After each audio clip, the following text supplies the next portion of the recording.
SM Official Télévision. Abonnez-vous.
Moko ezolakisa ke caméra détourné mbongo ezate détournement intellectuel na bao batanga droit bao baeba droit mbala liboso toka ke détournement intellectuel ezaka na droit bongo soko babimise te bosani papa toko continuer kosala marche ti bako bimisa Vital Kamerhe papa justice na biso ezali justice moko malamu mais il faut bazala na preuve.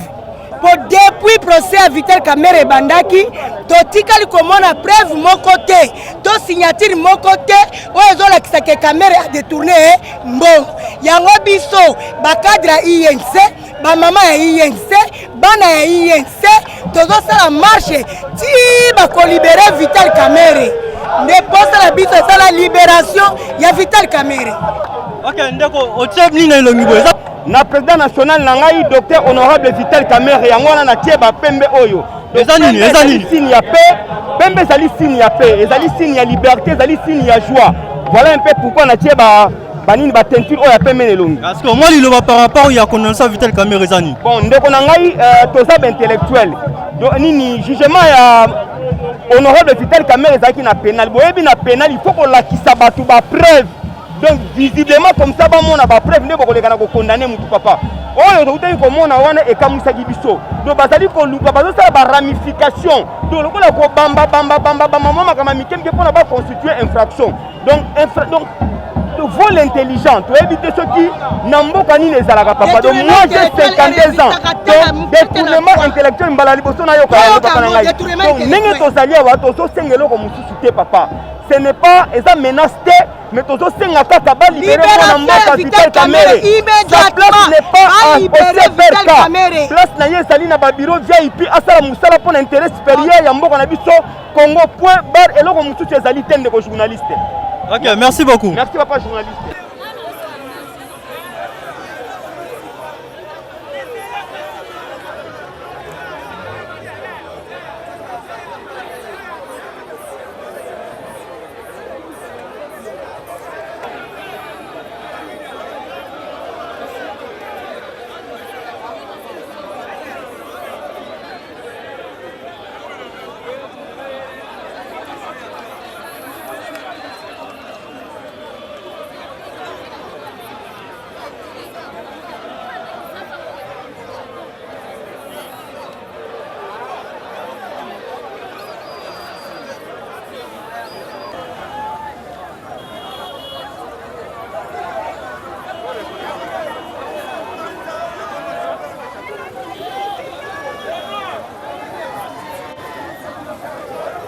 Documents. Pourquoi seulement Kamerhe? Il y a, vous devez comprendre, dans ce dossier 100 jours, non, ne chantez pas Jamal. Oh. Mais Balobi, toujours dans le dossier 66 millions. 66 millions na dossier à 100 jours. Dossier nous avons mis à 48 millions à 100 jours. Même si il y a 48 mais pas 48 000 ils appellent la preuve de Baïba, après si 20 ans. Oh, nous sommes 66, après ça 3 ans. Est-ce que le dossier est normal? Ce n'est pas normal. Je vous assure, Kamere est là, Aza calme. Ayem Sakibino, il est un homme d'État, il ne fera pas de déclarations bidons. Donc il est là, il observe. L'avocat n'a plus la confiance dans Bango. Oya Libanda, ça va, c'est un moment opportun, tu aurais Sabino quoi. Bazali et Belé, on ne sait pas citer le nom, mais le peuple congolais, ils ont un politicien, un homme d'État à la personne de Vital Kamerhe. Oya nous sommes nuire dans la vie politique, mais ça ne sert à rien. Au lieu de avancer Mboka, ça ne sert à rien. Peuple congolais, Kamerhe, c'est l'un des politiciens Oyo alingi développement ya Mboka Oyo. Oyo alingi que Congo okende liboso. Oyo koza occasion kotanga ba livre. Oyo Kamerhe sala pour comprendre qui est Kamerhe. A dirigeant Assemblée nationale, Boyoka jamais vol. Azala ministre de l'information, Boyoka jamais vol. Azala qui représentant, il y a RDS auprès à Monique à l'époque, il n'y a pas eu de vol. L'argent ne lui dit rien, lui c'est son peuple. Il travaille pour son peuple. Voilà le message que je peux donner au peuple congolais. Bon, ça a bien calme. Voyez, Sabino Kamera, il va dire combien avant la prison, pourquoi? C'est un dossier purement politique. Merci.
association génération ami da Camere ngane mna bimisi batu parti bimisi batu te mutoko bima mutoki nanga azate elo resila te ba wela raté de ko défendre papa la biso Camere il faut ba libérer Camere pardon justice ça musala yo ça musala maman la ligne bubulase maman la ligne bubulase génération mi da Camere génération mi da Camere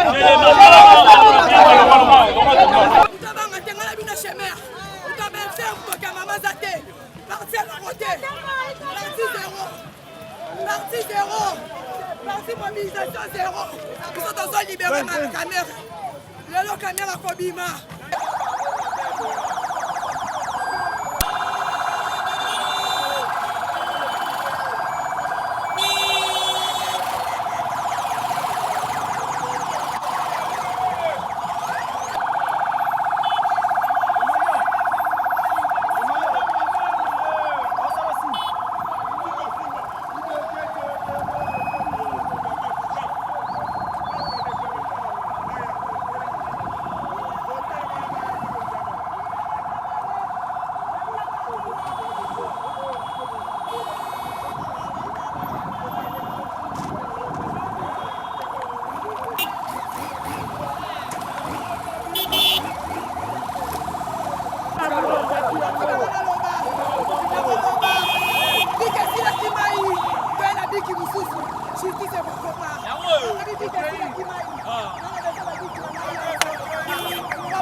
Biso Vital Camere.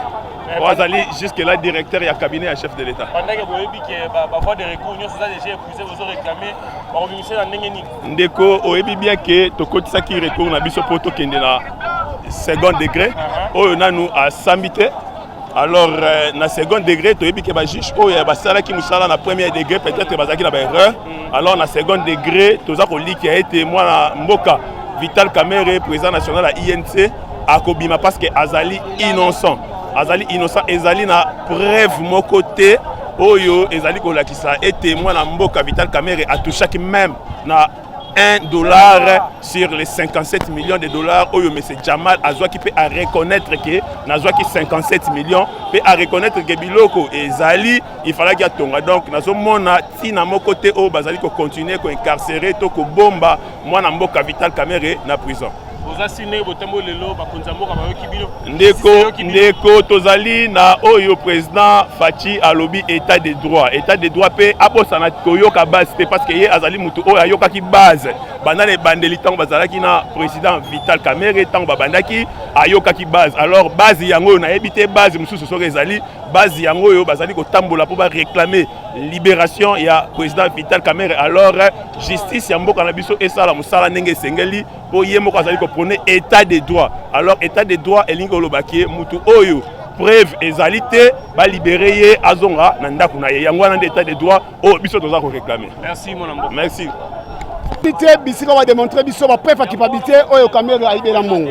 Mais ce Jamal reconnaît avoir reçu 57 millions de dollars et Mongo Jamal Azwa atina yango na compte sa ba collaborateur na mboka Turquie précisément à Luxembourg.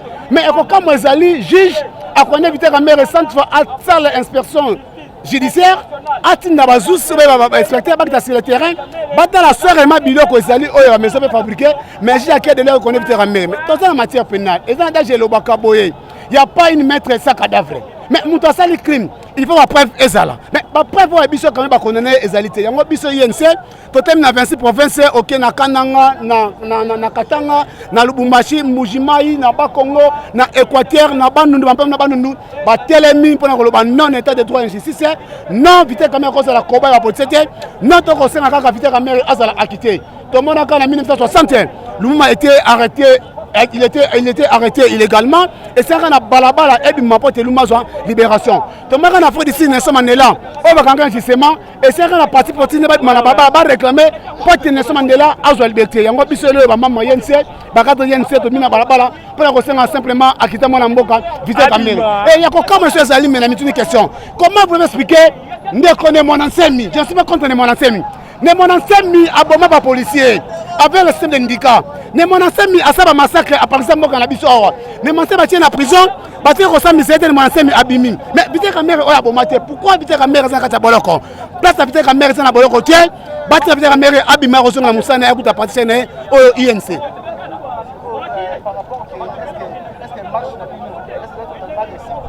Marche na biso est totalement récitement 100% parce que la police a sécurisé biso. Ni blessé, ni coup de gaz, ni de balles réelles. La compagnie biso vraiment qui tourne makasi mingi, n'est commis en après le site maintenant après que tu n'as qu'à ta prison. Vitel Caméra Rosala a quitté place Naïsa Bissigalate. Bien qu'il y ait un complot politique, bien que Vitel Caméra soit victime, il y a politicien Nabiso, Caméra Rosala a quitté. Qu'il plaît qu'il neige. Les prison centrale à Makala est commis ambassade, est commis bureau naé. Porte un corps diplomatique, porte un tous les couches différents à la sportive Nabiso. Nevite Caméra Rosala a quitté, qu'il neige. Caméra Rosala a quitté, je vous assure et je m'assure mes propos. Caméra Rosala a quitté, personne n'a qu'à t'abonner au côté. Et là, il faut une justice. Merci beaucoup. Mais le monde pour audience, c'est ça, mais nous pouvons marcher. Et là, c'est que vous avez la confiance dans la justice congolaise. Non, cher ami. L'audience est foraine, mais ce n'est pas télévisé. Biso Toponi, journal, les lopos dans la guissa, injustice aux autres, les la prison centrale, il y a Makala. Pourquoi? Parce que Teni Oyo déjà na lati, Teni Oyo, na lati son point. Pendant la guissa que naza na liberté te na mboka na ngai. Donc ngai nde na boye naza na liberté te, présomption de l'innocence. Oyo batangisa bana na G1 ya faculté à droit exacté na mboka oyo elo totambola yango wana ma mboka sio mambo na propos ya oyo mwana mboka vitata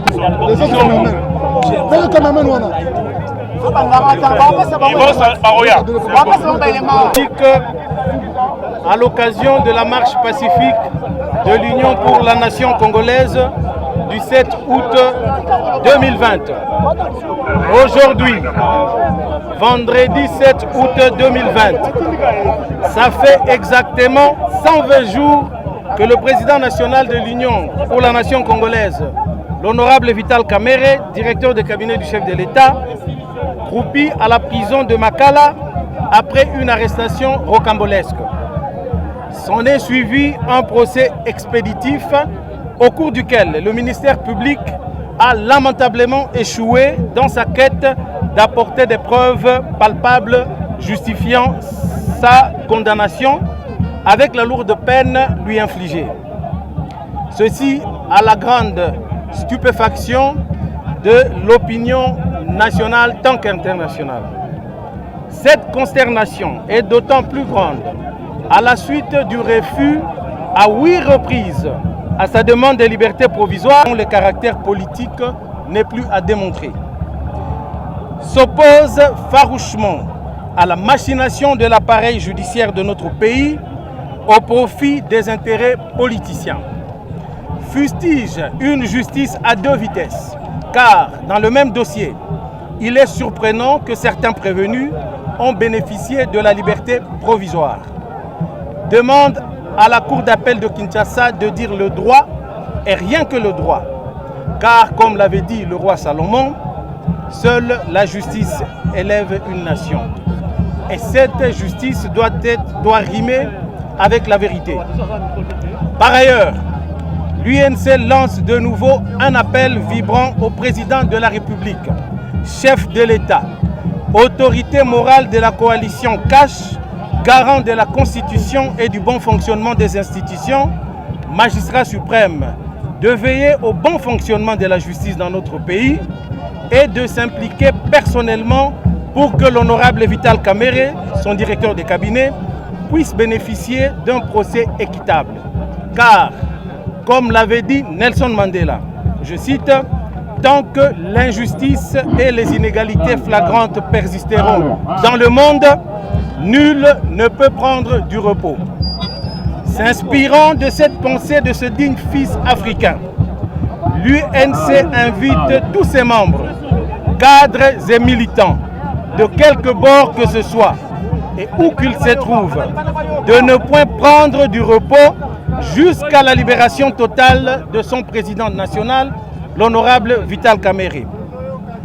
Le dossier judiciaire étant vide, l'UNC demande la libération immédiate et sans condition de l'honorable Vital Kamerhe et invite toute personne, physique ou morale, éprise de justice de se joindre à son combat contre l'instrumentalisation de la justice.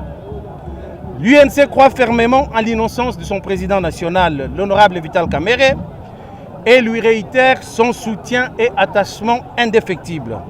Enfin, l'UNC demande aux uns et aux autres de continuer à prier pour son président national qui croit en la justice divine. Fait à Kinshasa, le 7 août 2020, honorable Aimé Boji Sangara, secrétaire général AI de l'UNC. Je vous remercie. Quelques questions, s'il vous plaît. Des questions, s'il vous plaît. Des petites questions. Des petites questions, ici à Kinshasa, les avocats nous promettent d'attaquer les voies de recours internationales. Quel est votre lecture par rapport à la vie de son collectif des avocats?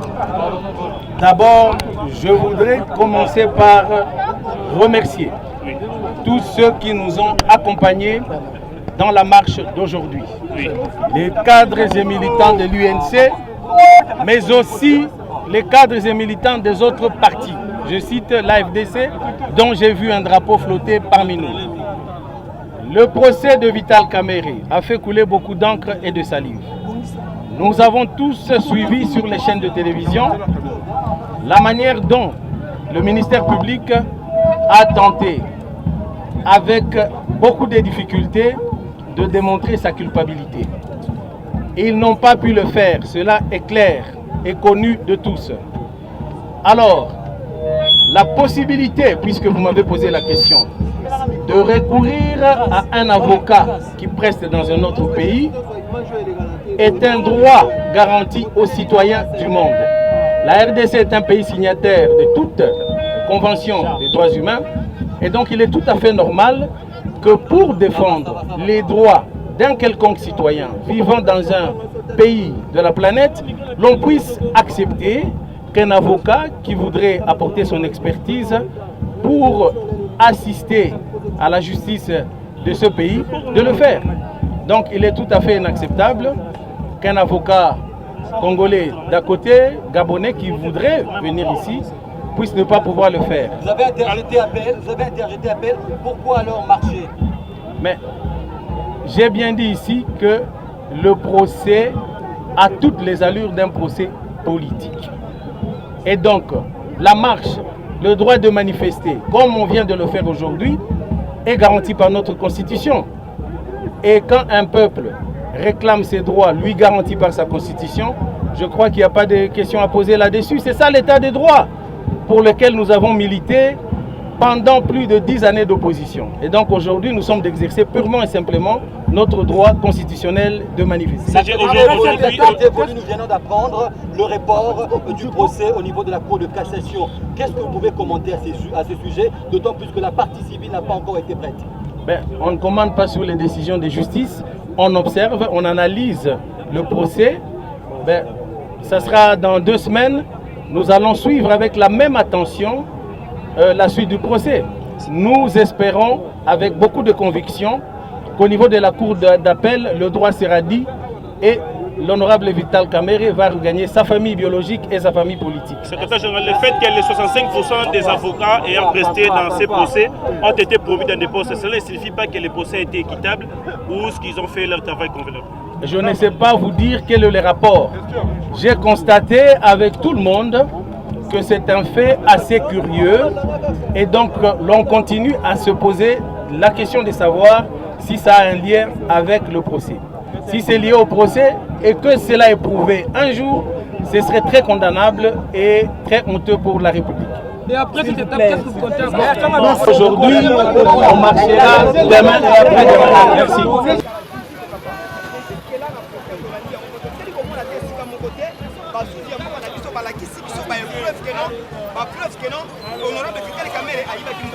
À point de chute où la marche INSA organisée qui peut réclamer libération à mon mboka Vital Kamerhe. Tous abongo anaba militant, il y a parti cher à mon mboka Vital Kamerhe. Tous banza été azam maloba web sabiso par rapport à procès à Vital Kamerhe. Biso to bien été procès et si épuisé par voie de recours nango nyonso to éviter bon interjeta qui appelle mais pour ni bobimi suna balabala. To interjeta qui appelle et loko ebimisi biso na balabala ezali likamboyo moko. Likambo yango moko ezali nini? Lelo soki bomeki kotala de gauche à droite na République démocratique du Congo mobimba. Soki lelo boke na mboka Bukavu, Goma, Butembo, Beni, Ziro, Lubumbashi, Kalemi, Bakongo, Bandundu, Maniema, Équateur. Partout na RDC zala na Kasai. Boko remarqué boko monete ba peuple congolais ba telemi balobi boyete. Boyete na mibeko etengama. Mibeko ya kolala. Oye kosala soni lobi na ba jeunes étudiants. Oye ba kosilisa na faculté ya droit. Bazako espérer lobi bakoma ba magistrat, bakoma ba avocat. Bakokoma ba magistrat ndenge ni to ba avocat ndenge na mibeko epola. Oye loko esimbi mboka ezali mibeko. Mibeko soki etengami yango ezali mabe. Balobaka bako démontrer biso. Bako lakisa biso 2000 pièces. Totikala komona ata 100 pièces ya pamba te. Ba condamna ye sans pour autant ko exhiber biso, ko démontrer biso, ko prouver biso que na place songolo pakala. Jamal apesaka kamera $100. Na bisika songolo pakala. Muima salaka opération retour pas kamera. Tout le monde à ta place mon côté. Attendez ba juge ya boye. Biloko ya boye tokoki vraiment kondima. Ne toko interpeller ba konzi ya mboka. Toko interpeller bato bako kamba justice na biso. Tolobi ba libérer Kamerhe. Tomoni lelo Blatner oyo azalaki ko kamba so de mouton. Azali banda. Kamerhe à ta place mon côté ba démontrer biso azwaka ta 100 francs. Ne tolobi non non. On a la confiance en justice te o ba sali justice en biso za justice za loyauté. Naza na confiance na justice mboka na biso te za justice moko loyauté. Donc va condamner mon mboka Vital Kamerhe injustement. Va condamner injustement tozolo batu o. Ya koloba ba condamner injustement. Yango to sengi ba libérer ye. Merci, merci beaucoup. Merci.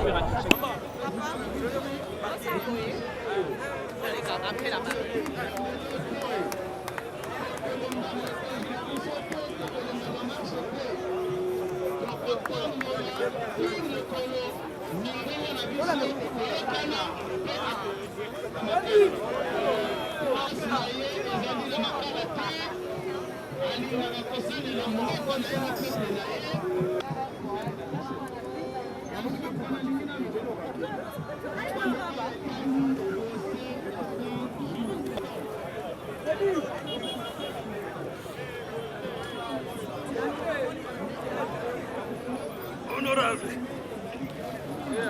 Ah, honorable. Ready?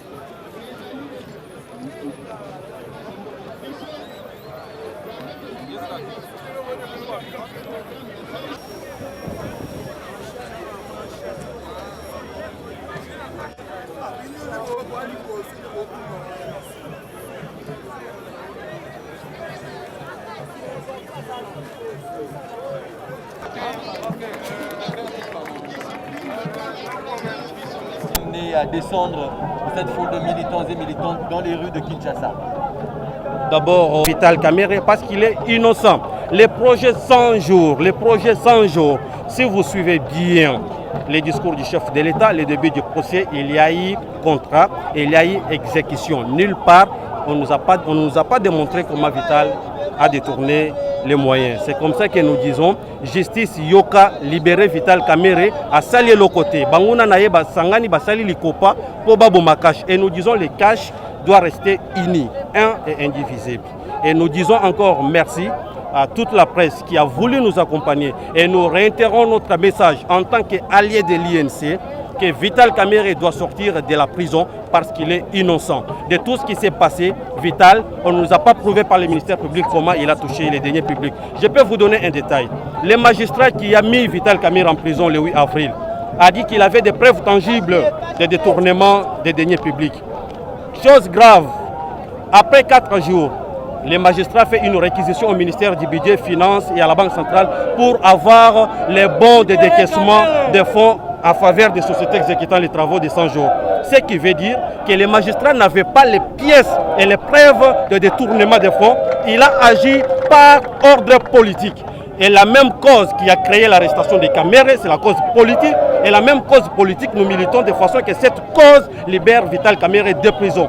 Kamerhe doit sortir de prison. Kamerhe n'a pas détourné les moyens. Kamerhe, depuis qu'il est passé par l'Assemblée nationale, plusieurs ministères, on n'a jamais soupçonné Vital Kamerhe de détourneur. Nous l'avons accepté en tant que notre choix naturel. Il n'est pas détourneur. C'est la première fois, ce n'est pas à 60 ans qu'on devient voleur. Il a grandi, il a passé beaucoup d'échelons dans plusieurs cabinets ministériels, jusqu'à par l'Assemblée nationale. Il n'a jamais détourné. C'est la jalousie. Nous disons les affaires politiques au sein du cash doivent se régler au sein du cash. Vital doit être libéré. Nous réclamons la libération de Vital Kamerhe.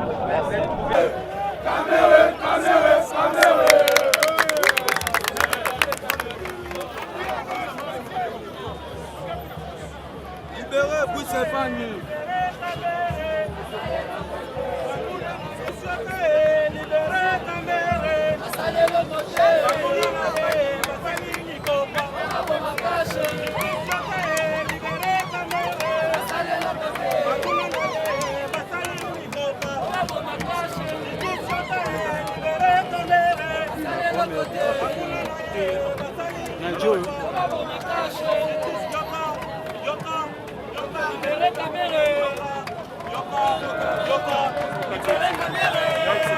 Tokomi na suka marche to so bomoni bino entourement eza awa ba INC ba sukisi marche na bango awa pona ko réclamer libération inconditionnelle ya Vital Kamerhe.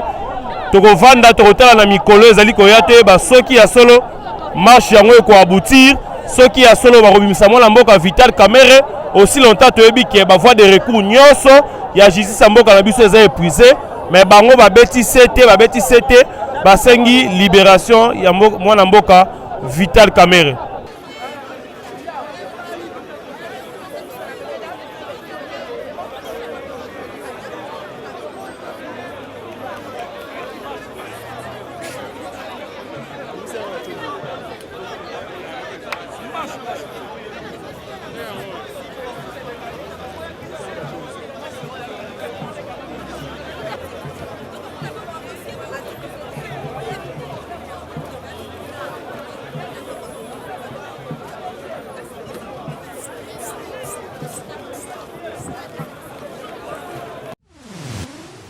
SM Official Télévision. Abonnez-vous.